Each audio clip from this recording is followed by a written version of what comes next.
The sound of shattering glass echoed through the country club dining room like a gunshot. Every fork froze midair. Every conversation died instantly. Every pair of eyes in the room darted toward the corner table, then quickly looked away, because everyone knew what was happening, and everyone knew better than to watch. Victoria Ashford stood over the trembling busboy, her blood-red manicured nails pointing at his face like weapons.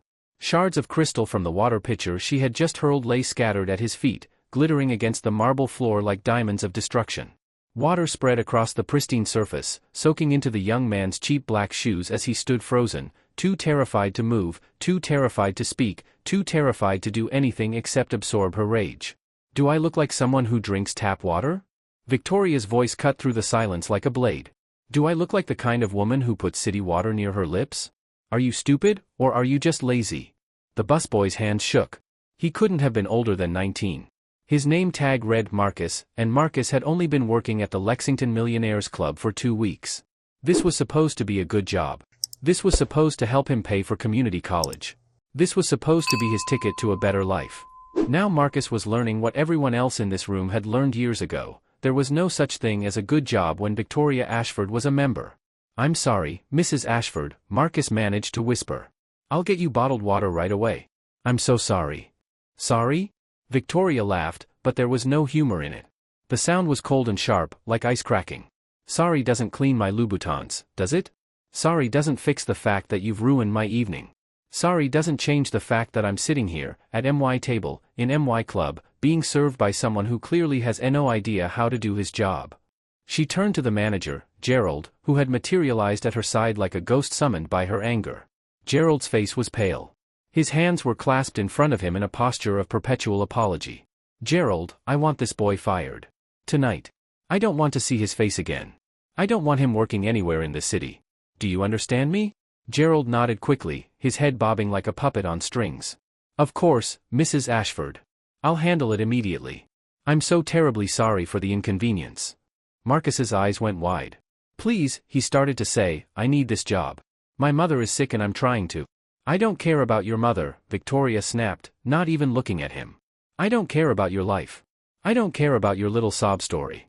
People like you need to learn to know your place. You should be grateful that I even let you serve me. Now get out of my sight before I call my lawyer and have you arrested for assault."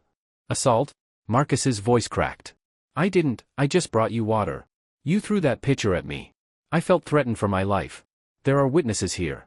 Very wealthy, very connected witnesses who will say whatever I need them to say." Victoria smiled, and the smile was worse than her anger. "So unless you want to spend the next 5 years explaining to a judge why you attacked a defenseless woman, I suggest you disappear. Now." Marcus looked around the room, desperately searching for someone, anyone, who might speak up for him. But every face was turned away. Every patron suddenly found their plates fascinating. Every server had retreated to the shadows.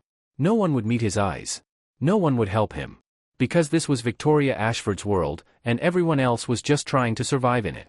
Marcus walked out of the dining room with his head down and his future in ruins. He would never work in the service industry in Lexington again. Victoria would make sure of that. She always did. For 15 years, Victoria Ashford had ruled Kentucky's elite social circles with absolute power. The mayor knew her. The police chief owed her favors. The judges attended her garden parties. The business owners paid tribute to her charitable foundations, knowing that her displeasure could destroy their reputations overnight. She sat on the boards of 3 hospitals, 2 museums, and the city's most prestigious private school. Her late husband, Vincent Moretti, had built half the shopping centers between Louisville and Cincinnati, and when he died of a heart attack 3 years earlier, he had left Victoria with a net worth of $47 million and a kingdom of influence that stretched across the entire state. Victoria used that influence like a weapon. She wielded her wealth like a sword. And her favorite targets were always the same: service workers, waitresses, busboys, maids, parking attendants, florists, caterers. People who couldn't fight back. People who needed their jobs too desperately to speak up. People who had to swallow their pride and accept her abuse with a smile, because the alternative was destruction.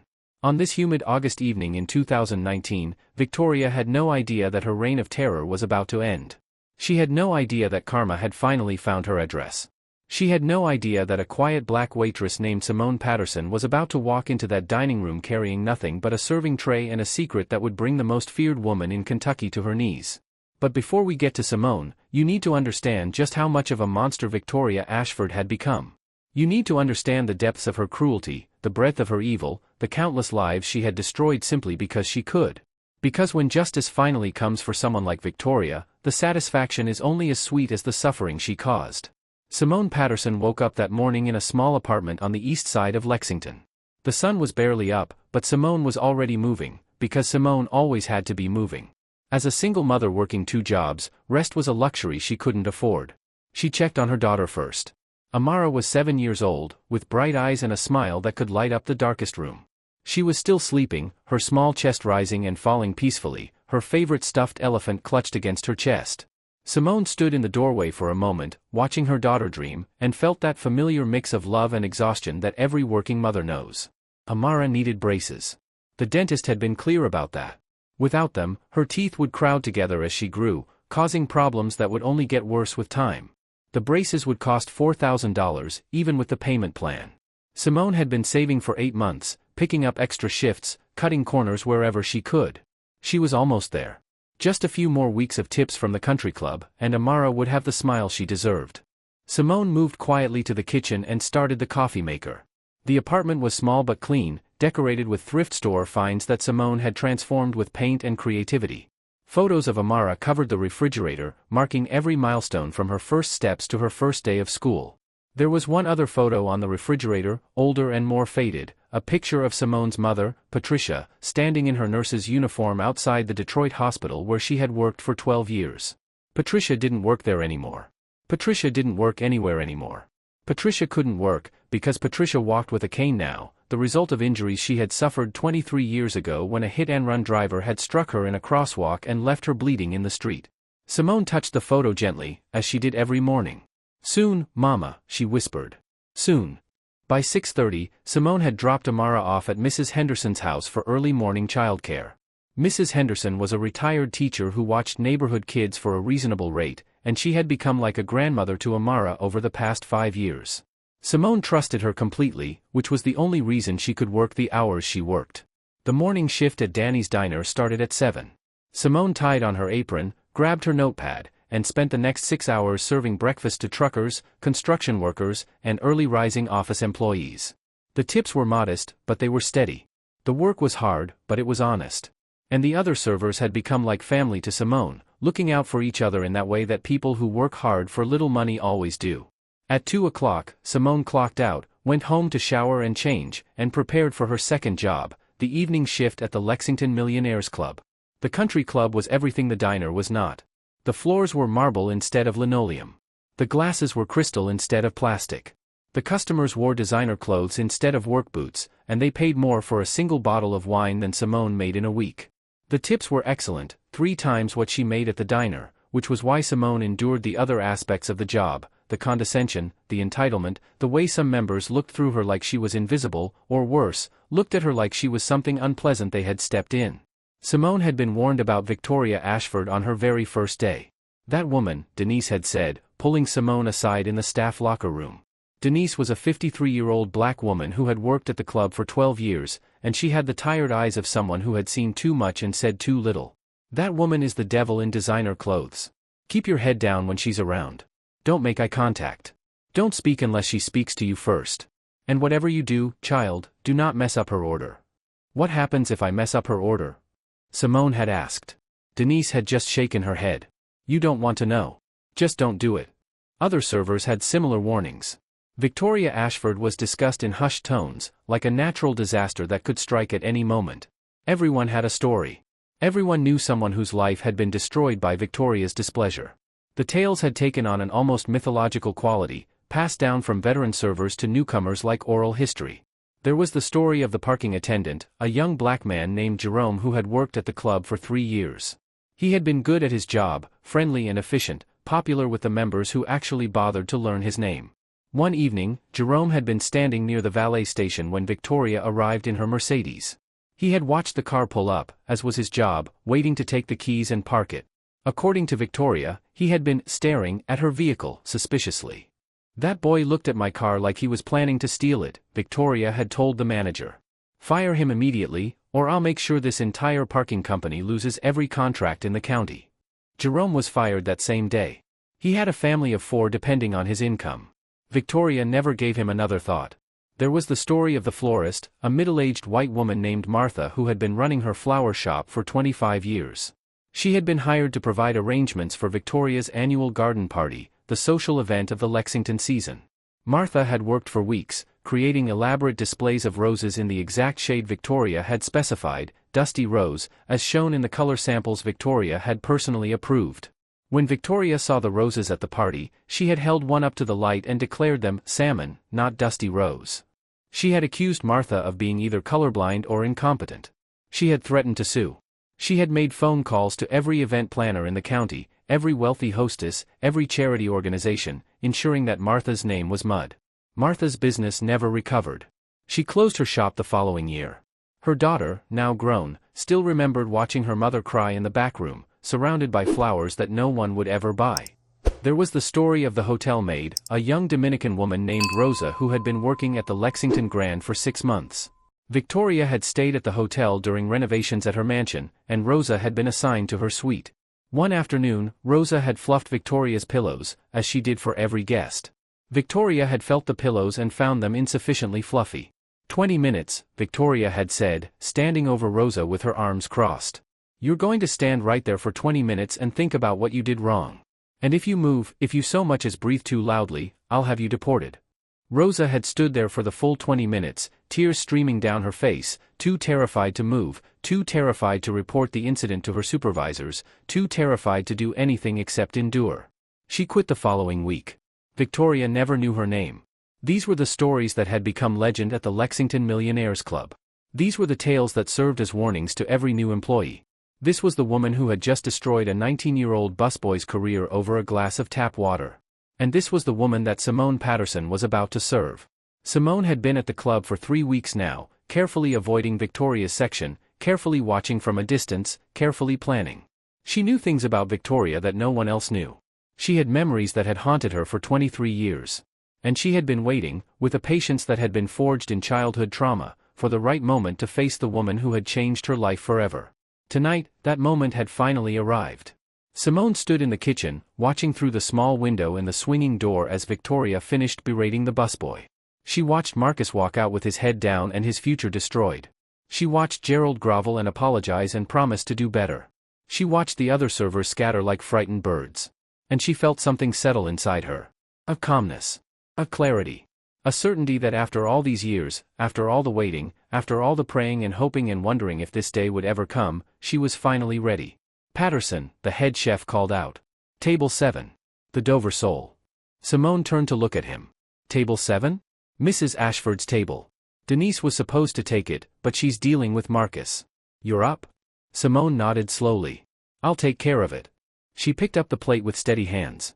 The Dover sole had been prepared exactly to Victoria's specifications, lightly pan-fried, with a lemon butter sauce on the side, the lemon garnish positioned at precisely 2 o'clock, because Victoria had once sent back a plate where the lemon was at 3 o'clock and had threatened to have the chef fired for gross incompetence.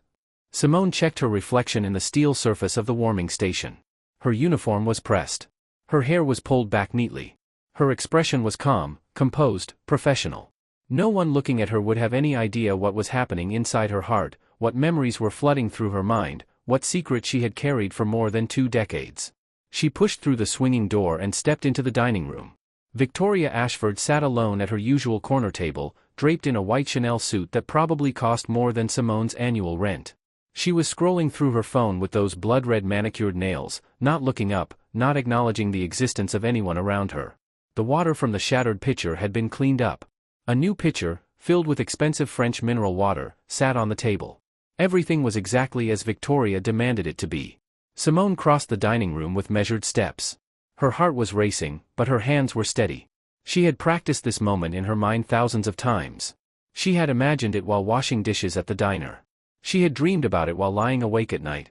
She had rehearsed every possible outcome, every possible reaction, every possible word. But now that the moment was here, she realized that she didn't need any of that preparation. She didn't need scripts or plans or strategies.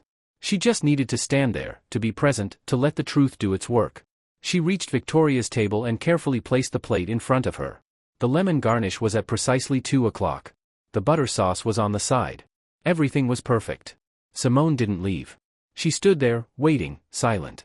For a long moment, Victoria didn't look up. She continued scrolling through her phone, her thumb moving across the screen with practiced boredom. She was used to servants waiting for her pleasure. She was used to making people stand and wait while she ignored them. It was one of her favorite little power games. But something made her look up. Maybe it was the quality of Simone's stillness. Maybe it was the weight of Simone's gaze. Maybe it was something deeper, some primal instinct that had been sleeping for 23 years and suddenly woke up screaming. Victoria's eyes lifted from her phone and locked onto Simone's face. The change was immediate. Victoria's expression shifted from bored indifference to confusion. Her eyes narrowed. Her brow furrowed. There was something about this waitress's face, something familiar, something that tugged at memories Victoria had spent 2 decades trying to bury. Victoria's mouth opened slightly. Her face went pale beneath her expensive makeup. "You," Victoria whispered, and the word came out like a ghost, like a confession, like a prayer that had been answered in the worst possible way. "It's you." Simone stood perfectly still. She didn't respond. She didn't need to. Her face said everything that needed to be said. Victoria's hand began to tremble. The phone slipped from her fingers and clattered onto the table. She pressed her palm against her chest, against her heart, as if trying to hold something in, trying to keep something from escaping. The dining room had gone quiet. Other patrons were lowering their forks, their conversations trailing off. The staff had frozen in place. Everyone could sense that something unprecedented was happening, something that had never happened in the 15 years of Victoria Ashford's reign. Victoria Ashford was afraid. "I know you," Victoria said, louder now, almost frantic. "I know your face. I know your face." Simone simply looked at her. The silence stretched between them like a bridge, like a road, like 23 years of pain and waiting and wondering and hoping. Victoria remembered. The memory hit Victoria Ashford like a physical blow. Detroit. August. 23 years ago. She was 19 years old, driving her boyfriend's car, a red 1994 Mustang that he had just bought with his first real paycheck. She was texting, something about a party that weekend, something that had seemed so important at the time and now she couldn't even remember what it was. She was driving too fast because she was always driving too fast, because she was young and reckless and believed that bad things only happened to other people. She ran the red light at the Woodward Avenue intersection. The woman appeared out of nowhere. 1 second the crosswalk was empty, the next second there was a body, a human body, flying through the air, groceries scattering like confetti, 2 little girls screaming on the sidewalk. Victoria slammed on the brakes. The Mustang screeched to a stop 50 feet past the intersection. Her hands were shaking. Her heart was pounding so hard she could hear it in her ears. She looked in the rearview mirror and saw the woman lying in the crosswalk, not moving, and the 2 little girls running toward her, and the groceries scattered across the wet pavement, and the blood. There was so much blood. Victoria's first thought was to get out of the car. To run to the woman. To help her. To call 911. To do what any decent human being would do. But her second thought was darker. Her second thought was about the 2 DUIs she already had, the ones her father had paid to make disappear. Her second thought was about prison, about her future, about everything she would lose if she got caught. Her second thought was about survival. She drove away. She watched in the rearview mirror as the older girl held her mother's hand and screamed for help. She saw the girl look up, look directly at her, look directly at Victoria's face through the back window of the Mustang. Their eyes met for just a moment, just a fraction of a second, but it was enough. It was enough for that girl's face to burn itself into Victoria's memory forever. That girl was 9 years old. That girl was Simone Patterson. And now, 23 years later, that girl was standing in front of Victoria in the dining room of the Lexington Millionaires Club, wearing a waitress uniform and holding a serving tray, and looking at Victoria with eyes that had never forgotten. Victoria's chair scraped against the floor as she stood abruptly. She knocked her water glass over.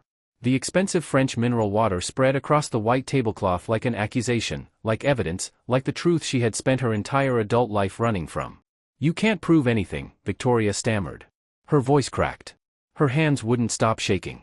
I wasn't, you can't." Simone finally spoke, and her voice was quiet but clear. Clear enough for Victoria to hear every word. Clear enough for the entire dining room to hear. "My mother walks with a cane to this day because of what you did. She lost her career. Her health. Her ability to play with her grandchildren. And you never even stopped to see if she was alive." Victoria felt the blood drain from her face. She felt her legs go weak. She felt everything she had built over the past 20 years, all the power, all the money, all the fear she had cultivated, start to crumble like a sandcastle before a wave. That's not. Victoria's mouth opened and closed, but the words wouldn't come. For the first time in 15 years, she had no cutting remark. No devastating put-down. No threat that would make this problem go away. The dining room was completely silent. Every eye was on Victoria. Every patron, every server, every busboy and hostess and manager was watching the most feared woman in Kentucky fall apart in front of a waitress who hadn't even raised her voice. Victoria tried to regain control. She was Victoria Ashford. She had destroyed careers with a phone call. She had ruined lives with a whisper. She could handle one waitress with a grudge. Do you have any idea who I am? Victoria's voice came out louder than she intended, shrill and desperate. I could have you fired. I could have you arrested for harassment. I know people. I know the mayor. I know the police chief. You are nothing. You are nobody. You are. I'm the daughter of Patricia Patterson, Simone interrupted calmly. The woman you left bleeding in a crosswalk on August 14, 1996. The woman who spent 6 months in the hospital because of you. The woman who lost her nursing career because of you. The woman who still wakes up in pain every single morning because 23 years ago, you ran a red light while texting, and you were too much of a coward to face what you had done. Victoria's mouth hung open. No sound came out. Gerald, the manager, appeared at Victoria's side, his face a mask of confusion and concern. Mrs. Ashford? Is everything all right? Should I call someone? The police? Your lawyer? Victoria didn't answer. She couldn't answer. She was staring at Simone's face, and all she could see was that 9-year-old girl in the rearview mirror, holding her mother's hand, screaming for help, watching Victoria drive away. Gerald, Victoria finally managed, her voice barely above a whisper. Get her away from me. Get her out of here. She's lying. She's trying to extort me. This is. I haven't asked you for anything, Mrs. Ashford, Simone said. Her voice remained steady, controlled, almost gentle. I haven't threatened you. I haven't demanded money. I'm just a waitress who brought you your dinner. She gestured to the Dover sole, still untouched on the table. Your fish is getting cold. The absurdity of the statement seemed to break something in Victoria. She let out a sound that was half laugh, half sob, and backed away from the table, nearly tripping over her own chair. This isn't happening, Victoria muttered, more to herself than to anyone else. This can't be happening. I paid, my father paid, it all went away. It all went away. Simone tilted her head slightly. What went away, Mrs. Ashford? Victoria's eyes went wide with horror. She had said too much. She had admitted too much. 23 years of careful silence, and now she was standing in the middle of a crowded dining room confessing to a crime that everyone had believed was unsolved. I didn't mean. I wasn't. Victoria looked around the room desperately. None of you heard that. None of you heard anything. If anyone repeats what they think they heard, I will sue them into oblivion. I will destroy them. I will. Mrs. Ashford. An older black man at a nearby table stood up. He was distinguished-looking, with gray at his temples and the bearing of someone accustomed to authority. My name is Dr. Marcus Webb. I'm the chief of surgery at Lexington General Hospital. And I think perhaps you should stop talking now, before you make your situation any worse. Victoria spun toward him. How dare you? Do you know who I am? I sit on the board of that hospital. I can have you fired with a single phone call. You sit on the board of St. Mary's Hospital, Dr. Webb corrected calmly. Not Lexington General. And even if you did, I don't believe board members have the authority to fire the chief of surgery. He paused. Though I appreciate the threat. It's very much in character. A ripple of reaction went through the dining room. Not quite laughter, but something close to it. Something that had never happened before in Victoria Ashford's presence. People were not afraid of her. Victoria's head swiveled around the room, looking for allies, looking for the deference she was accustomed to receiving. But the faces looking back at her were not deferential. They were curious. They were fascinated. Some of them, she realized with growing horror, were actually enjoying this. You, Victoria pointed at a well-dressed white woman at a nearby table. Cynthia. We've known each other for 15 years. Tell them. Tell them this woman is lying. Tell them I would never. I don't know what happened in Detroit, Victoria, Cynthia said, not meeting her eyes. But I know what I've seen you do to people here. So honestly? I'm finding this young woman's story fairly easy to believe. Victoria's finger trembled. She lowered her hand slowly. This is ridiculous, she breathed. This is absolutely ridiculous. You're all turning against me because of some waitress with a story? After everything I've done for this club? After everything I've done for this community? What exactly have you done for this community, Mrs. Ashford? The question came from Denise, the older server, who had emerged from the back of the room. She still wore her serving uniform, but something in her posture had changed. She stood taller. Her voice was stronger. Because what I've seen you do is destroy people. I've seen you get people fired for no reason. I've seen you humiliate people for sport. I've seen you make grown men and women cry because it made you feel powerful. Victoria stared at Denise as if seeing her for the first time. You can't talk to me like that. You're just a. Just a what? Denise stepped closer. Just a servant? Just a waitress? Just someone whose job depends on making rich people feel important? She shook her head slowly. I've worked here for 12 years, Mrs. Ashford. 12 years of watching you treat every person in this building like dirt beneath your shoes. And I always told myself, keep your head down, Denise. Don't make trouble. You need this job. But you know what? Some things are more important than a job. You're fired, Victoria shrieked. You're all fired. Gerald. Fire them. Fire all of them. Gerald cleared his throat. His face was pale, but there was something new in his expression. Something that might have been courage. Mrs. Ashford, I don't have the authority to fire employees based on your personal preferences. And frankly, after what I've just witnessed, I'm not certain you have the influence here that you believe you do. Victoria's jaw dropped. Gerald had never spoken to her like that. In 15 years, Gerald had never been anything but a groveling, apologetic, eager-to-please sycophant. But now he was looking at her with something that almost looked like contempt. I want to speak to the president of the club, Victoria demanded. I want to speak to the board of directors. I want to speak to. The president of the club is David Morrison, Dr. Webb interrupted. He happens to be my brother-in-law. I'm certain he'll be very interested in this evening's events. Victoria's face went from pale to gray. She grabbed her purse from the table and stumbled toward the exit. Her legs seemed unsteady. Her designer heels caught on the edge of a carpet, and she nearly fell. No one moved to help her. No one reached out a hand. They just watched. This isn't over, Victoria called out, her voice cracking. You'll all pay for this. Every single one of you. I have lawyers. I have connections. Mrs. Ashford. Simone's quiet voice cut through Victoria's tirade. Victoria froze at the doorway. Simone hadn't moved from her position by the table.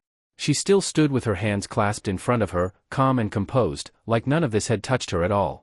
I've been working in this club for 3 weeks now, Simone said. 3 weeks of watching you abuse people who can't defend themselves. 3 weeks of watching you destroy people's dignity for sport. And I realized something. Victoria turned slowly, mascara streaming down her cheeks. You never stopped running from that intersection, Simone continued. You've spent 23 years running from who you really are.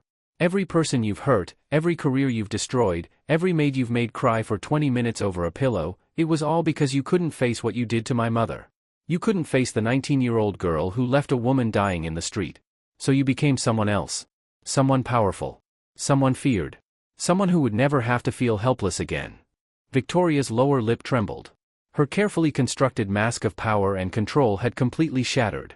But here's the thing about running, Simone said softly. Eventually, you get tired. Eventually, your past catches up. Eventually, you have to stop and face what you've been running from. Tears streamed down Victoria's face, ruining her perfect makeup, staining the collar of her white Chanel suit. She looked nothing like the terrifying figure she had been an hour ago.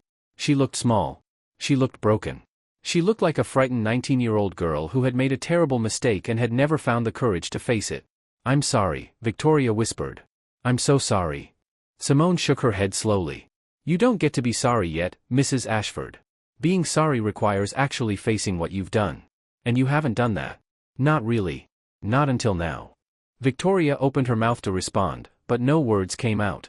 She turned and stumbled through the doorway, disappearing into the night. The dining room was silent for a long moment. Everyone seemed to be processing what they had just witnessed. The fall of a queen. The crumbling of an empire. The quiet victory of a waitress who had done nothing but tell the truth. Simone picked up Victoria's overturned water glass and calmly wiped the spilled water from the table with a napkin. Her movements were careful, precise, professional. As if nothing unusual had happened. As if this were just another evening at work. Denise approached her slowly. Girl, she said, her voice filled with wonder. What just happened? Simone set down the glass and looked at her. Justice happened. After 23 years, justice finally happened. But when did you? I mean, how did you even know she was the one? Simone smiled, but there was sadness in it. I've known for 3 weeks. Ever since I saw her picture in the Lexington social pages and recognized her face. The face I saw in the rearview mirror of a red Mustang driving away from my dying mother. Denise's hand flew to her mouth. Oh, honey. Oh, sweet Jesus. And you've been here, serving her, waiting. Waiting for the right moment, Simone confirmed. Waiting for her to see me. To really see me. To remember. And now? What happens now? Simone's expression became unreadable. Now, we wait. Wait for what? Before Simone could answer, her phone buzzed in her apron pocket. She pulled it out and glanced at the screen. A small smile crossed her face. Wait for that, she said. Simone excused herself and stepped into the hallway outside the dining room. The buzz and murmur of confused conversation faded behind her as she found a quiet corner and called the number that had just texted her. The phone rang once before a woman's voice answered. Simone. It's Detective Williams. I just got word that something happened at the club. Are you all right? I'm fine, Simone said. Better than fine. She recognized me, Detective. She looked at my face and she remembered. And she admitted it. Not everything, but enough. In front of 50 witnesses. There was a long pause on the other end of the line. She admitted to the hit and run? Not in those exact words. But she said I paid, and my father paid, and it all went away. She was panicking. She couldn't control what was coming out of her mouth. Detective Williams exhaled slowly. That's not quite a confession, but it's useful. Very useful. Combined with the other evidence we've gathered. When are you coming? Simone asked. When are you going to arrest her? Not tonight, Detective Williams said. We're almost there, Simone, but we need a few more days to finalize everything. The DNA analysis on the paint transfer is still being processed. The surveillance footage from the gas station has been enhanced, but we need the official report from the forensic video analyst. And Detective Hayes' statement is being verified. We can't afford any mistakes. Not with someone as connected as Victoria Ashford. Simone closed her eyes. 3 more days. After 23 years, what was 3 more days? But I wanted you to know, Detective Williams continued, that we're close. Very close. Your mother is going to get justice, Simone. I promise you that. I know she will, Simone said. I've always known she would. It just took a little longer than I hoped. She ended the call and stood for a moment in the quiet hallway, processing everything that had happened. Victoria's face when she recognized Simone. The fear in her eyes. The way her carefully constructed world had started to crumble around her. But there was more to come. So much more. Simone thought about the first time she had seen Victoria's face in the Lexington social pages, 3 months ago. She had been sitting at her kitchen table, flipping through a magazine that a customer had left at the diner, when she turned a page and found herself staring at a face she had never forgotten. Local philanthropist Victoria Ashford hosts charity gala for Children's Hospital, the headline read. Simone had stared at that photograph for an hour. The face was older, of course. The hair was different. But the eyes were the same. The shape of the face was the same. And the way Victoria held herself, that air of entitlement and superiority, was exactly how Simone remembered her from the window of that red Mustang. She had known instantly that this was the woman who had destroyed her mother's life. The next day, Simone had called the Detroit Police Department and asked about her mother's case. She had been transferred from department to department, put on hold, told to call back, given the runaround. But she had persisted. She always persisted. Eventually, she had been connected to Detective Rachel Williams, who had recently taken over the cold case division and was reviewing old hit-and-run cases as part of a new initiative. Detective Williams had listened to Simone's story with genuine interest. She had pulled the old file. She had discovered inconsistencies in the original investigation. She had found records of payments from Victoria's father to the lead detective. She had started digging.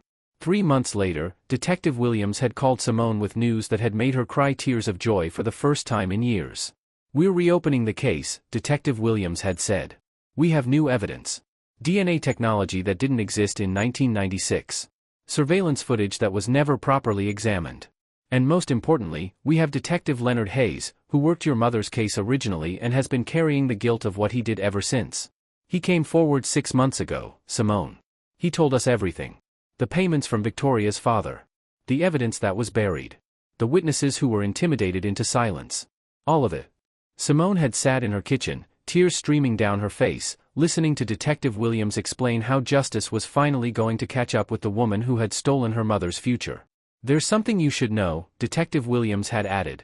Victoria Ashford lives in Lexington now. She's been there for about 15 years. She's very wealthy, very connected, very powerful. Bringing a case against her won't be easy. We need to make sure everything is perfect before we move forward. I'm in Lexington, Simone had said slowly. I've been here for 5 years. There had been a long pause. That's quite a coincidence.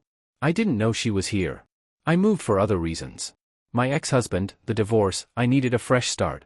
I had no idea she was living in the same city. Fate works in mysterious ways, Detective Williams had said. Simone, I need to ask you something. What are you planning to do with this information? Simone had considered the question carefully. I don't know yet. I just know that I've been waiting 23 years for this. I need to see her face when she realizes what's coming. I need her to know that she didn't get away with it. Detective Williams had been quiet for a moment. I understand. Just, be careful. Don't do anything that could jeopardize the case. Don't threaten her, don't contact her directly, don't give her any reason to claim harassment. If we're going to bring her down, we need to do it by the book. I understand, Simone had said. I won't do anything to mess this up. I've waited too long. 2 weeks later, Simone had applied for a job at the Lexington Millionaires Club. She had gotten hired immediately. They were always looking for experienced servers, and her references from the diner were excellent. She had been assigned to the main dining room, where Victoria Ashford took her dinner every Thursday evening.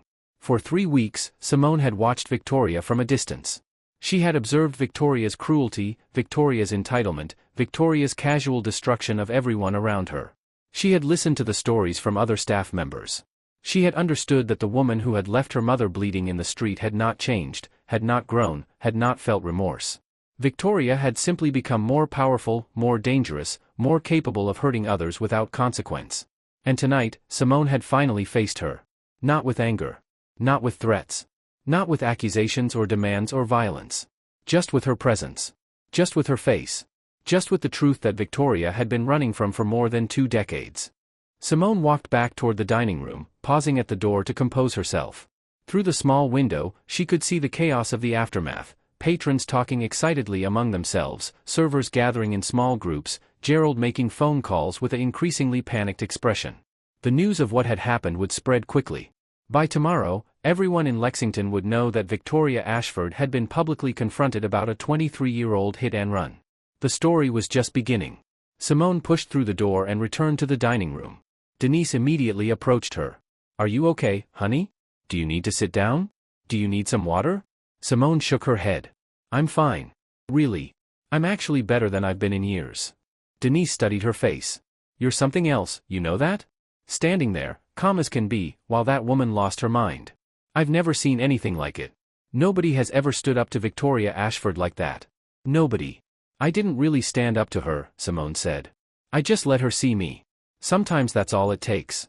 Sometimes the truth doesn't need any words. Dr. Webb approached them, his wife Eleanor at his side. Young lady, he said to Simone, I don't know what just happened here, but I suspect we've just witnessed something historic. If there's anything I can do to help you, anything at all, please don't hesitate to ask. Thank you, Dr. Webb. That means a lot. Victoria Ashford has been a plague on this city for too long, Eleanor Webb added. She was a dignified woman in her 60s, with silver hair and sharp, intelligent eyes. I've watched her destroy people for years. I've said nothing, done nothing, just like everyone else. I'm ashamed of that now. You couldn't have done anything, Simone said gently. She had too much power. People who stood up to her got crushed. You were protecting yourselves. That's kind of you to say, Dr. Webb replied. But it's not really true. We were cowards. All of us. We let a bully run this town because it was easier than fighting back. He reached into his jacket pocket and pulled out a business card. If you need a character witness when this goes to court, and I assume it will go to court, please call me. My wife is a federal judge in the 4th Circuit. She may be able to provide some guidance as well. Simone took the card with slightly trembling hands. A federal judge? Eleanor Webb smiled. 22 years on the bench. I've seen a lot of cases, and I've seen a lot of justice delayed. But I've also seen justice delivered, even when it seemed impossible. Don't give up hope. I won't, Simone said. I never have. As the Webbs returned to their table, Simone looked around the dining room. The atmosphere had completely changed. The air of fear and tension that always accompanied Victoria's presence had been replaced by something else. Relief. Excitement. Hope. People were actually smiling, laughing, talking in normal voices instead of hushed whispers. For the first time in 15 years, the Lexington Millionaires Club felt like a place where people could breathe. Simone untied her apron and approached Gerald, who was still on his phone, sweating profusely. "Gerald," she said. "I'm going to take my break now. I'll be back in 15 minutes. Gerald looked at her with an expression that was half fear, half respect. "Take as long as you need," he said. "After what just happened, take as long as you need." Simone nodded and walked toward the staff entrance. She stepped outside into the humid Kentucky night and found a quiet bench near the parking lot. The sky was a deep purple, streaked with the last traces of sunset. Crickets sang in the manicured hedges. A gentle breeze carried the scent of roses from the club's famous gardens. Simone pulled out her phone and dialed her mother's number. Patricia Patterson answered on the second ring. "Baby? Is that you? You never call during work. Is everything okay?" "Everything is okay, Mama," Simone said, and her voice cracked slightly. "Everything is better than okay. Mama, I met her today. The woman from the intersection. And I think she finally understands what she took from us." There was a long silence on the other end of the line. Simone could hear her mother's breathing, slightly labored as it always was now, damaged by the lung complications that had followed her 6 months in the hospital all those years ago. "Baby," Patricia finally said, her voice trembling. "Did you hurt her?" "No, Mama. I didn't have to. Sometimes the truth hurts more than anything else ever could." Patricia was silent again. When she spoke, her voice was thick with tears. "I never thought I'd see this day. I gave up hoping, baby. Years ago, I accepted that whoever hit me was going to get away with it. I accepted that there was no justice for people like us. I accepted that the world was unfair and there was nothing I could do about it. I never accepted that," Simone said. "I couldn't. I watched her drive away, Mama. I watched her look at us through that back window and drive away. I was 9 years old, and I watched her leave you lying in the street, and I promised myself that one day, she would face what she did. And now? Now she's going to face it. The police are involved, Mama. They've been building a case for months. They found evidence that was hidden. They found the detective who covered it up. They found everything. She's going to be arrested. She's going to go to trial. She's going to prison." Patricia began to cry, and Simone cried with her. 23 years of pain and waiting and wondering, and finally, there was going to be justice. "I love you, Mama," Simone said through her tears. "I love you too, baby. I love you so much. You never gave up. You never stopped fighting. I'm so proud of you. Get some rest, Mama. I'll come see you tomorrow. I'll tell you everything. I'll be waiting. I'm always waiting for you." Simone ended the call and sat on the bench for a long moment, watching the stars appear one by one in the darkening sky. Somewhere in Lexington, Victoria Ashford was probably calling her lawyers, trying to figure out how to make this all go away, trying to find a way to buy or threaten or manipulate her way out of the consequences she had been avoiding for 23 years. But it wasn't going to work. Not this time. The evidence was too strong. The witnesses were too many. The truth was finally too big to hide. Simone wiped her tears, took a deep breath, and stood up. She still had a shift to finish. She still had tables to serve. She still had a daughter to support and bills to pay and a life to live. But for the first time in as long as she could remember, she felt light. The weight she had been carrying since she was 9 years old was finally lifting. The face in the rearview mirror finally had a name, and that name was finally going to face justice. She walked back toward the club entrance, ready to finish her shift, ready for whatever came next. The story was far from over. But the ending was finally in sight. 3 days had passed since Victoria Ashford fled the Lexington Millionaires Club with mascara streaming down her face and her empire crumbling around her. 3 days of whispered conversations in country club hallways. 3 days of phone calls between wealthy families who had spent 15 years living in fear of Victoria's displeasure. 3 days of a city slowly waking up to the possibility that the queen they had all bowed to might finally be dethroned. Victoria had not been seen in public since that night. Her mansion on Ashford Lane sat behind its iron gates like a fortress under siege. Her lawyers had been spotted coming and going at all hours. Her phone calls to the mayor's office went unanswered. Her texts to the police chief received no response. The people who had once jumped at her command were suddenly unavailable, suddenly busy, suddenly unable to help. The walls were closing in, and Victoria Ashford knew it. Simone Patterson continued her life as if nothing had changed. She worked her morning shift at Danny's Diner, serving coffee and eggs to the same truckers and construction workers who had no idea that the quiet waitress refilling their cups had just brought down the most powerful woman in Kentucky. She picked up Amara from Mrs. Henderson's house every afternoon, helped with homework, made dinner, tucked her daughter into bed with stories and kisses. She worked her evening shifts at the country club, where the atmosphere had transformed from fear to something approaching celebration. But underneath the routine, Simone was waiting. Detective Williams had promised that the arrest was imminent. The DNA results had come back. The surveillance footage had been authenticated. Detective Hayes had signed his statement. Everything was in place. On the fourth day, Simone's phone rang at 7 in the morning. "It's happening today," Detective Williams said without preamble. "We're executing the arrest warrant at noon. I wanted you to know." Simone sat down heavily on her kitchen chair. Her hands were trembling. Today, we have everything we need. Vehicular assault, felony hit and run, obstruction of justice, bribery of a public official. The charges are solid. Her lawyers are going to fight, of course, but the evidence is overwhelming. What about my mother? Does she need to be there? Not for the arrest. We'll need her testimony eventually, but for now, we have enough. Your mother can watch it on the news like everyone else." Simone closed her eyes and let out a breath she felt like she had been holding for 23 years. "Thank you, Detective. Thank you for everything. Don't thank me yet. This is just the beginning. The trial is going to be long and difficult. Victoria Ashford has resources, connections, the best lawyers money can buy. She's going to fight this with everything she has. I know. But at least she's going to have to fight. At least she's going to have to face what she did. That's all I ever wanted. You're a remarkable woman, Simone Patterson. Your mother raised a remarkable daughter." Simone smiled through tears that were forming in her eyes. "My mother raised a daughter who never forgot. That's all." She ended the call and immediately dialed her mother's number.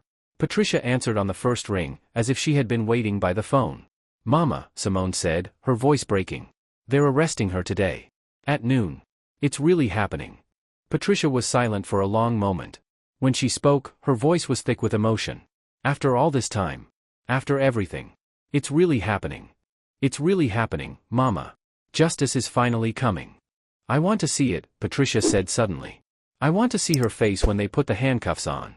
I've been waiting 23 years for this moment. I deserve to see it." Simone hesitated.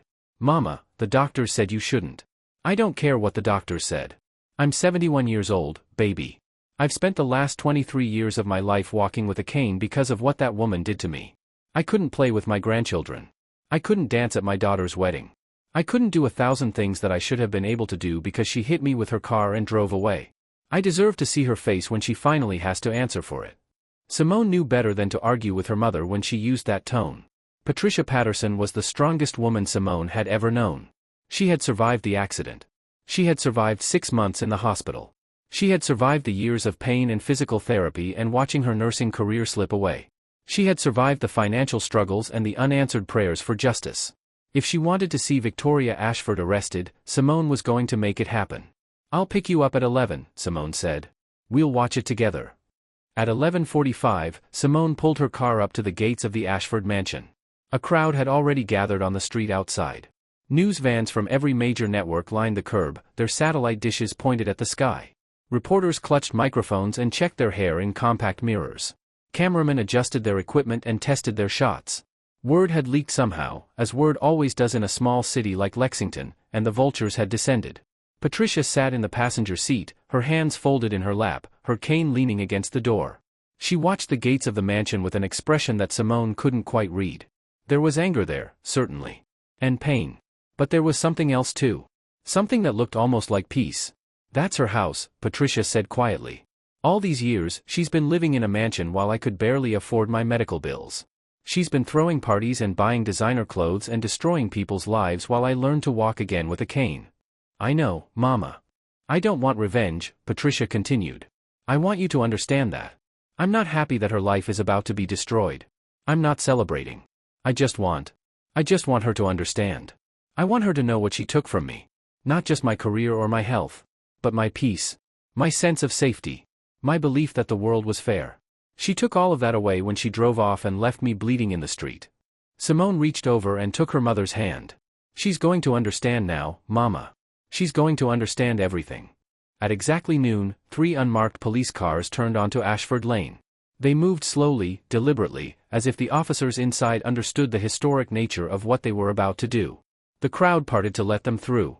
The cameras swung around to capture their approach. The reporters spoke urgently into their microphones, describing the scene for viewers at home. The cars stopped in front of the mansion gates. Detective Williams stepped out of the lead vehicle, straightening her jacket and adjusting her badge. She was a tall black woman with silver streaks in her hair and an air of quiet authority. She had been working this case for months, ever since that first phone call from Simone, and now she was about to see it through. She pressed the intercom button on the gate. "Victoria Ashford? This is Detective Rachel Williams with the Kentucky State Police, Cold Case Division. We have a warrant for your arrest. Please open the gates." There was no response. The intercom remained silent. Detective Williams pressed the button again. "Mrs. Ashford, we know you're in there. Your lawyers have been notified. The warrant has been properly executed. You have 5 minutes to open these gates voluntarily before we are forced to take additional measures." Still silence. The crowd pressed closer. The cameras zoomed in on the gates, waiting for movement, waiting for drama, waiting for the moment that everyone had come to see. 3 minutes passed. 4 minutes. At 4.5 minutes, the gates slowly began to open. Victoria Ashford emerged from her mansion like a queen going to her execution. She wore a simple gray dress instead of her usual designer suits. Her makeup was minimal. Her hair was pulled back in a severe bun. She looked older than she had appeared just 4 days ago, as if the weight of what was coming had aged her overnight.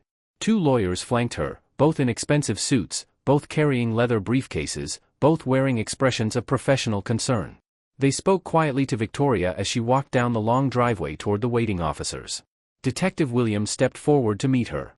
"Victoria Ashford, you are under arrest for vehicular assault, felony hit-and-run, obstruction of justice, and bribery of a public official in connection with the events of August 14, 1996. You have the right to remain silent. Anything you say can and will be used against you in a court of law.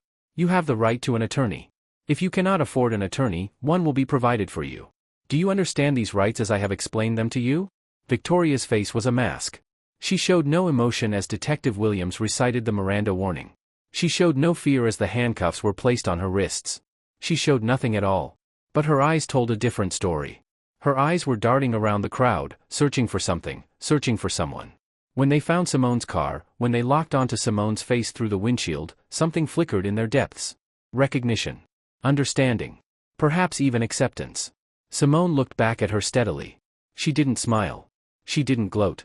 She simply witnessed, as she had witnessed 23 years ago, when Victoria had looked back through the window of that red Mustang before driving away into the night. The difference was that this time, Victoria couldn't run. The officers guided Victoria toward the waiting police car. The cameras captured every moment. The reporters shouted questions that went unanswered.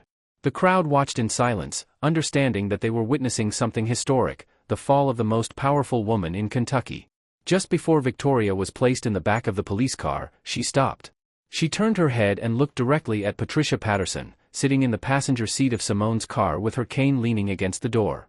Their eyes met across the distance. 2 women whose lives had been bound together by a single moment of recklessness and cowardice 23 years ago. One had spent those years accumulating power and wealth and fear. The other had spent them in pain and struggle and quiet dignity. Victoria's mask cracked. Her lower lip trembled. Her eyes filled with tears that she had been holding back since the moment she saw Simone's face in the dining room of the country club. She mouthed 2 words, "I'm sorry." Patricia's expression didn't change. She simply nodded once, acknowledging the apology without accepting it, without forgiving, without offering any comfort. Some wounds were too deep for words. Some debts were too large for apologies. Victoria was going to have to find another way to make amends. The officers placed their hands on Victoria's head and guided her into the back of the police car. The door closed with a solid thunk. The car pulled away from the curb and headed toward the Lexington Police Department. The crowd began to disperse. The reporters started their live broadcasts. The cameras captured B-roll of the mansion, the gates, the scene of the arrest. Everyone had what they came for. But Simone and Patricia sat in the car for a long time, watching the empty driveway, processing what they had just witnessed. "It's over," Patricia said finally. "It's really over." "Not yet, Mama. There's still the trial. There's still a long road ahead." Patricia shook her head. "No, baby. This part is over. The running. The hiding. The fear. That woman spent 23 years looking over her shoulder, wondering when her past would catch up. And I spent 23 years wondering if justice would ever come. We were both prisoners of that night. But now." She took a deep breath. "Now we're both free." Simone squeezed her mother's hand. "Let's go home, Mama. We've seen enough." She started the car and pulled away from the gates of the Ashford mansion. Behind them, the iron gates slowly closed on a chapter of Lexington history that would never be forgotten. The trial began 6 weeks later, in the Fayette County Courthouse. The case had attracted national attention, not just because of Victoria's wealth and social status, but because of what it represented, a powerful woman who had spent decades believing she was above the law finally being held accountable. Every seat in the courtroom was filled. Reporters from national news organizations occupied the press section. Legal analysts provided commentary for cable networks. True crime podcasters recorded episodes about the case. Social media buzzed with opinions and theories and armchair detective work. Through it all, Simone sat in the gallery with her mother, watching as the prosecution laid out its case. The evidence was overwhelming. The DNA analysis of paint particles found on Patricia's coat matched the factory specifications of a 1994 Ford Mustang. The surveillance footage from the gas station 2 blocks from the accident showed a red Mustang running a red light at the exact time of the collision. Bank records documented a $50,000 payment from Victoria's father to Detective Leonard Hayes 3 weeks after the accident.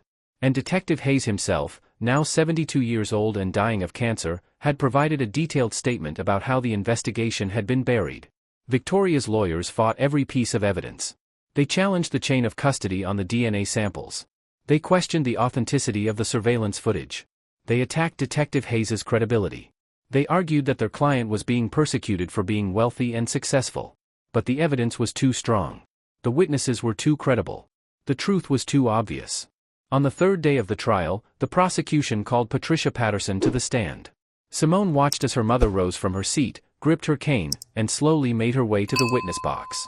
Every step was a reminder of what Victoria had taken from her. Every labored movement was evidence of a crime that had gone unpunished for more than 2 decades. Patricia was sworn in and took her seat. She looked small and fragile in the witness box, her gray hair pulled back in a neat bun, her hands folded in her lap. But her eyes were clear and focused, and when she spoke, her voice was strong. The prosecutor was a middle-aged black woman named Angela Morrison. She approached Patricia with gentle respect. "Mrs. Patterson, can you tell the court what happened on the night of August 14, 1996? Patricia took a deep breath. "I was walking home from the grocery store with my 2 daughters. Simone was 9 years old. Her sister Denise was 7. We were crossing at the intersection of Woodward Avenue and Martin Luther King Boulevard. We had the light. We were in the crosswalk. What happened next? I heard tires screeching. I turned and saw headlights coming toward me. I tried to push my daughters out of the way. I felt an impact. The next thing I remember is waking up in the hospital 3 weeks later." 3 weeks? I was in a coma. The car hit me directly. I had a shattered pelvis, a punctured lung, internal bleeding, and a traumatic brain injury. The doctors didn't think I was going to survive. When I woke up, they told me I might never walk again. But you did walk again. After a fashion. Patricia lifted her cane slightly. I spent 6 months in the hospital and another year in rehabilitation. I learned to walk with this cane. I've used it every day for the past 23 years. I'll use it every day for the rest of my life. What about your career, Mrs. Patterson? I was a nurse. I worked at Detroit Mercy Hospital for 12 years. I loved my job. I was good at it. But nursing requires mobility. It requires strength. It requires being able to move quickly in emergencies. I couldn't do any of that anymore. I had to give up my career. Angela Morrison paused, letting the jury absorb Patricia's words. "Mrs. Patterson, did you see the driver of the car that hit you?" Patricia nodded slowly. "Not clearly. Not at first. But my daughter Simone saw her. Simone was standing on the sidewalk, watching everything. And after the car hit me, it stopped for a moment. The driver looked back through the rear window. Simone saw her face. And what did the driver do after that? She drove away. She left me bleeding in the street. She left my 9-year-old daughter holding my hand, screaming for help, watching her mother die. And she never looked back." A murmur went through the courtroom. Several jurors looked at Victoria, who sat at the defense table with her head bowed. "Mrs. Patterson, do you see the woman who hit you in this courtroom today?" Patricia raised her hand and pointed directly at Victoria Ashford. "That's her. Sitting right there. She's older now, but I'd know those eyes anywhere. My daughter described them to me 1,000 times over the years. Cold eyes. Frightened eyes. The eyes of someone who knew she had done something terrible and was running away from it." Victoria's lawyer jumped to his feet. "Objection, Your Honor. The witness cannot possibly identify my client. She just testified that she didn't see the driver clearly." The judge, an elderly white man with a reputation for fairness, considered the objection. Mrs. Patterson, are you identifying the defendant based on your own observation, or based on descriptions provided by others? Patricia met the judge's eyes steadily. I'm identifying her based on a mother's certainty, Your Honor. Based on 23 years of living with what she did to me. Based on watching my daughter carry the weight of that night for her entire life. That woman destroyed my body. But she destroyed something in my daughter too. And I'll never forgive her for that. Objection sustained, the judge said quietly. The jury will disregard the identification. But the damage was done. Everyone in the courtroom had seen Patricia point at Victoria. Everyone had heard the conviction in her voice. Legal technicalities couldn't erase the emotional truth of what had just occurred. The trial continued for 2 more weeks. The defense called character witnesses who testified to Victoria's charitable work. They brought in medical experts who questioned whether Patricia's injuries were really caused by the specific type of vehicle Victoria's boyfriend had owned. They attacked the credibility of Detective Hayes, suggesting that his confession was motivated by a desire for attention in his final days. None of it mattered. On the final day of the trial, the jury retired to deliberate. They returned in less than 3 hours. Has the jury reached a verdict? The foreman, a middle-aged black man in a simple blue suit, stood. We have, Your Honor. On the count of vehicular assault, how do you find? Guilty. On the count of felony hit and run, how do you find? Guilty. On the count of obstruction of justice, how do you find? Guilty. On the count of bribery of a public official, how do you find? Guilty. Victoria Ashford sat motionless as the verdicts were read. Her lawyers whispered urgently in her ears. Her face was pale, her hands folded tightly in her lap. She had spent her entire adult life believing that money and power could protect her from any consequence. Now she was learning the truth that Patricia Patterson had known for 23 years: some debts cannot be avoided forever. The judge set sentencing for 2 weeks later. Victoria was taken into custody immediately, her bail revoked due to flight risk. She was led out of the courtroom in handcuffs, past the cameras and the reporters and the crowds of people who had come to witness the end of an era. Simone watched her go, feeling nothing. Not triumph. Not satisfaction. Not joy. Just a quiet emptiness where the anger used to be. It's done, Patricia whispered beside her. It's finally done. Simone put her arm around her mother's shoulders. Let's go home, Mama. We have a lot of healing to do. 2 weeks later, the Fayette County Courthouse was packed once again for Victoria Ashford's sentencing hearing. The same reporters, the same cameras, the same crowds of curious onlookers had returned to witness the final chapter of a story that had captivated the nation. Simone sat in the gallery with her mother and her daughter Amara, who had insisted on being present. At 7 years old, Amara didn't fully understand what was happening, but she understood that it was important to her mother and grandmother. That was enough. Victoria Ashford was brought into the courtroom in an orange jumpsuit, her hands shackled in front of her. She looked nothing like the imperious figure who had terrorized the Lexington elite for 15 years. Prison had stripped away her armor, her makeup, her designer clothes, her air of superiority. What remained was a 62-year-old woman who was finally facing the consequences of a choice she had made when she was 19. The judge entered and took his seat. The courtroom fell silent. Before I pronounce sentence, the judge said, I will hear statements from the victims. Mrs. Patterson, would you like to address the court? Patricia rose slowly from her seat, gripping her cane. Simone helped her to the podium at the front of the courtroom. Patricia arranged her notes, adjusted her glasses, and looked directly at Victoria. I've spent 23 years preparing for this moment, Patricia began.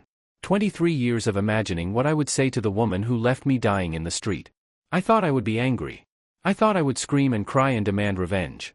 But now that I'm standing here, looking at you, I don't feel any of those things. She paused, collecting herself.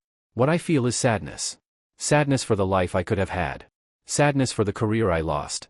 Sadness for all the moments I missed because of the pain you caused me. I couldn't dance at my daughter's wedding. I couldn't run after my grandchildren in the park. I couldn't do 1,000 simple things that most people take for granted. Victoria's head was bowed. Tears dripped onto her orange jumpsuit. But I'm also sad for you, Patricia continued. You were 19 years old when you hit me. You were scared and young and you made a terrible choice. I understand that. What I don't understand is everything that came after. The cover-up. The bribery.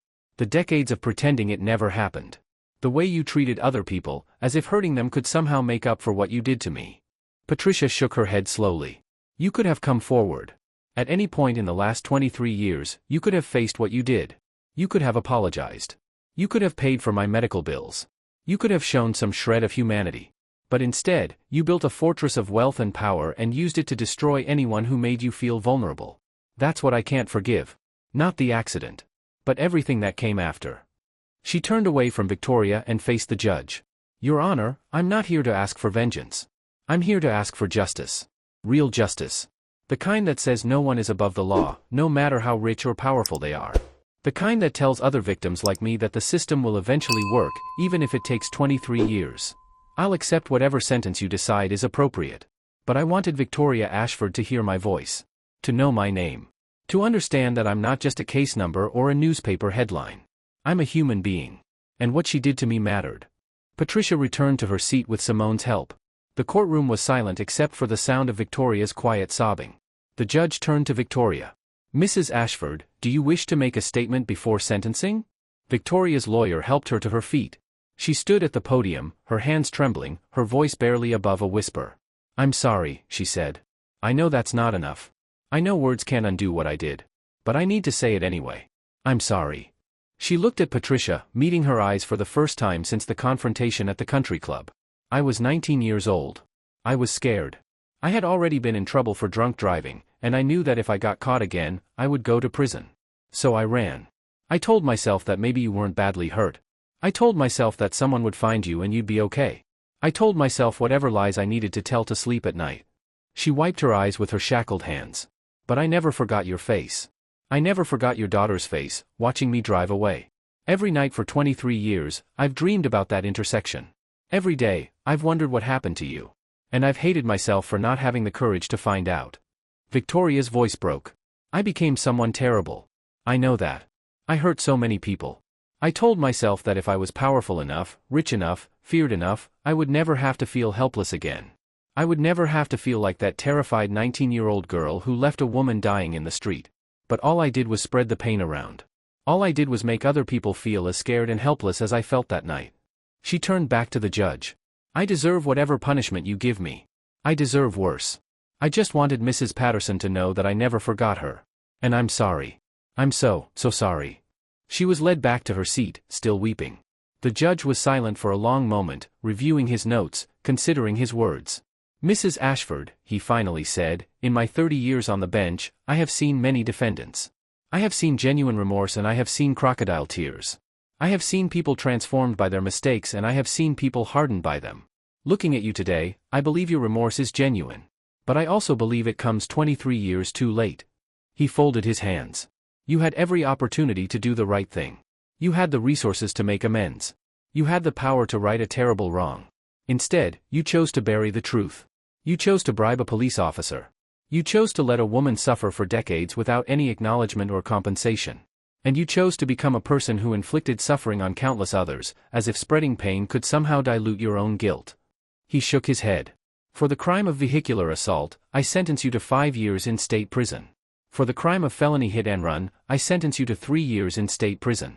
For the crime of obstruction of justice, I sentence you to 4 years in state prison. For the crime of bribery of a public official, I sentence you to 5 years in state prison. These sentences will run consecutively, for a total of 17 years. You will not be eligible for parole for 12 years. Victoria's lawyers began whispering urgently, but she silenced them with a gesture. Additionally, the judge continued, I am ordering that the remaining assets of the Ashford estate, after payment of legal fees and outstanding debts, be placed in a trust fund for the benefit of Mrs. Patricia Patterson and for charitable organizations that support victims of hit-and-run crimes. It is my hope that some good may eventually come from this tragedy. He banged his gavel. Court is adjourned. The courtroom erupted in murmurs and movement. Reporters rushed out to file their stories. Lawyers gathered their papers. Spectators discussed what they had witnessed. Victoria was led away by the bailiffs. She did not look back. Simone sat with her mother and daughter, letting the moment wash over them. 23 years of waiting, and it was finally over. Justice had been served. The woman who had destroyed her mother's life was going to spend the next 17 years in prison. But Simone didn't feel the triumph she had expected. She felt tired. She felt empty. She felt like she had been carrying a weight for her entire life and had finally been allowed to set it down. Mama, she said softly, are you okay? Patricia was staring at the door through which Victoria had been taken. Her expression was unreadable. I'm okay, baby, she said finally. I think I might finally be okay. Amara tugged at Simone's sleeve. "Mommy, is the bad lady going away now?" Simone looked down at her daughter's innocent face. "Yes, baby. The bad lady is going away. For a very long time." "Good," Amara said with 7-year-old certainty. She made Grandma sad. Bad people should go away when they make other people sad. Simone hugged her daughter tightly. "Yes, baby. They should. And sometimes, if we're patient and strong, they do." They walked out of the courthouse together, into the bright Kentucky sunshine, leaving the past behind them and stepping into whatever future awaited. 6 months had passed since Victoria Ashford was led away in handcuffs to begin her 17-year sentence. The mansion on Ashford Lane had been sold at auction, the proceeds distributed according to the judge's orders. The country club had quietly removed Victoria's name from the benefactor plaque in the main dining room. The mayor who had once jumped at her commands had lost his re-election bid. The police chief who had ignored her crimes had resigned in disgrace. The entire power structure that Victoria had built over 15 years had crumbled like a sandcastle before the tide. Lexington was learning to breathe again. Simone Patterson stood in the kitchen of a new house, a modest 3-bedroom on the west side of town, watching her daughter Amara play in the backyard with her grandmother. Patricia sat in a comfortable chair on the patio, her cane leaning against the armrest, laughing at something Amara had said. The trust fund from the Ashford estate had paid for Patricia's medical bills, cleared Simone's debts, and provided enough for a down payment on this house. For the first time in her adult life, Simone wasn't working 2 jobs just to survive. She still worked at Danny's Diner in the mornings. She liked the regulars, liked the rhythm of the work, liked the feeling of earning her own way. But she had quit the country club. She had no desire to return to that dining room, to walk past that corner table where Victoria had sat, to be reminded of everything that had happened there. Some chapters needed to stay closed. Simone's phone buzzed on the counter. She glanced at the screen and saw a familiar number, Detective Williams. "Detective," Simone answered. "How are you?" "I'm well, Simone. I wanted to call and give you an update. Victoria Ashford's lawyers filed an appeal last week. I thought you should know." Simone felt a familiar tightness in her chest. "An appeal?" "Don't worry. It's standard procedure for cases like this. They're arguing that the surveillance footage should have been excluded, that Detective Hayes's testimony was unreliable, the usual defense strategies. But the evidence is solid. The appeals court is unlikely to overturn the verdict. Thank you for letting me know. There's something else," Detective Williams continued. "Victoria requested a meeting with you. Through her lawyers. She says she has something she wants to say, something she couldn't say in court." Simone was silent for a long moment. Through the window, she could see Amara chasing butterflies while Patricia watched with a smile on her face. This was her life now. This was her peace. Did she really want to open that door again? "What do you think I should do?" Simone asked. "I think that's entirely up to you. You don't owe her anything. You've already given her more grace than she ever deserved just by not seeking revenge. But if you feel like there's something unfinished, if you need closure that the trial didn't provide, then maybe it's worth considering." Simone thought about it. She thought about the night at the country club, when she had stood before Victoria and watched the mask of power crumble. She thought about the trial, when she had listened to her mother testify about 23 years of pain. She thought about the sentencing, when Victoria had wept and apologized and been led away to face her consequences. Was there anything left to say? Was there any closure that hadn't already been achieved? "Tell her no," Simone said finally. "Tell her I've said everything I needed to say. The rest is between her and her conscience." "I understand. Take care of yourself, Simone. You too, Detective. And thank you for everything." She ended the call and stepped out onto the patio. The evening sun was warm on her face. The scent of honeysuckle drifted from the neighbor's fence. Amara ran over and threw her arms around Simone's legs. "Mommy, Grandma taught me a new song. Want to hear it?" "I would love to hear it, baby." Amara launched into an off-key but enthusiastic rendition of a song that Patricia had sung to Simone when she was a little girl, before the accident, before everything changed. Simone listened with tears in her eyes, watching her mother smile, watching her daughter dance, feeling the weight of 23 years finally lifting from her shoulders. Patricia caught Simone's eye and nodded slowly. They didn't need words. They understood each other perfectly. The past was the past. The pain was the pain. But the future was theirs now, and they were going to live it fully. Later that night, after Amara was asleep and Patricia had retired to her room, Simone sat on the porch and looked up at the stars. She thought about Victoria Ashford, sitting in a prison cell hundreds of miles away, facing 17 years of consequences for a choice she made when she was 19. She thought about all the people Victoria had hurt over the years, all the careers destroyed, all the dignity stolen, all the tears shed.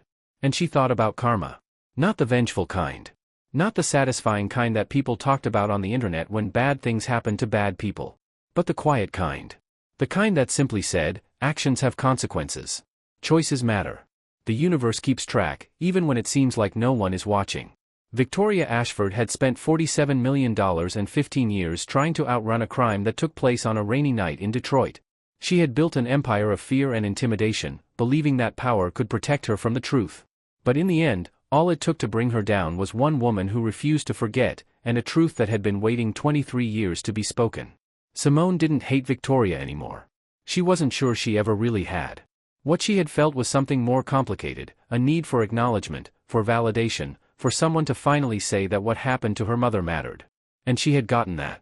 Not from Victoria, but from the jury, from the judge, from the countless people who had watched the trial and understood that justice, though delayed, was still justice.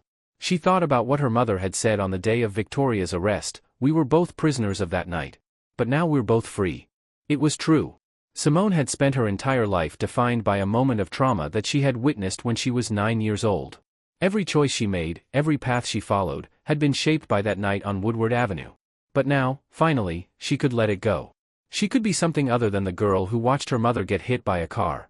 She could be a mother, a daughter, a friend, a woman with a future that wasn't determined by the past. The stars twinkled overhead, indifferent and eternal. Somewhere in the darkness, crickets sang their nightly chorus. The world kept turning, as it always did, carrying everyone forward into whatever came next. Simone smiled and went inside to check on her daughter. The story was over. But life was just beginning. What goes around comes around. No one is above justice. You never know who you're mistreating. And karma, patient and persistent, always collects its debts. Victoria Ashford had learned that lesson the hard way. And Simone Patterson, the quiet waitress who brought down a queen without ever raising her voice, had finally found peace. Sometimes the truth doesn't need a weapon. Sometimes it just needs a witness. And sometimes, the most powerful thing you can do is simply stand there and let the universe do its work. If this story moved you, share it with someone who needs to hear it. Share it with someone who has been mistreated by those in power. Share it with someone who has given up on justice. Let them know that the universe keeps receipts, and eventually, everyone's bill comes due. What would you have done in Simone's position? Would you have confronted Victoria in public? Would you have stayed silent and let the legal system work? Drop your answer in the comments below. I read every single one. And if you want more stories like this, stories about justice, about karma, about the moments when the powerful finally face what they have done, then subscribe to Black Lives Stories. Because we are just getting started. Remember, the universe keeps receipts. And eventually, everyone's bill comes due.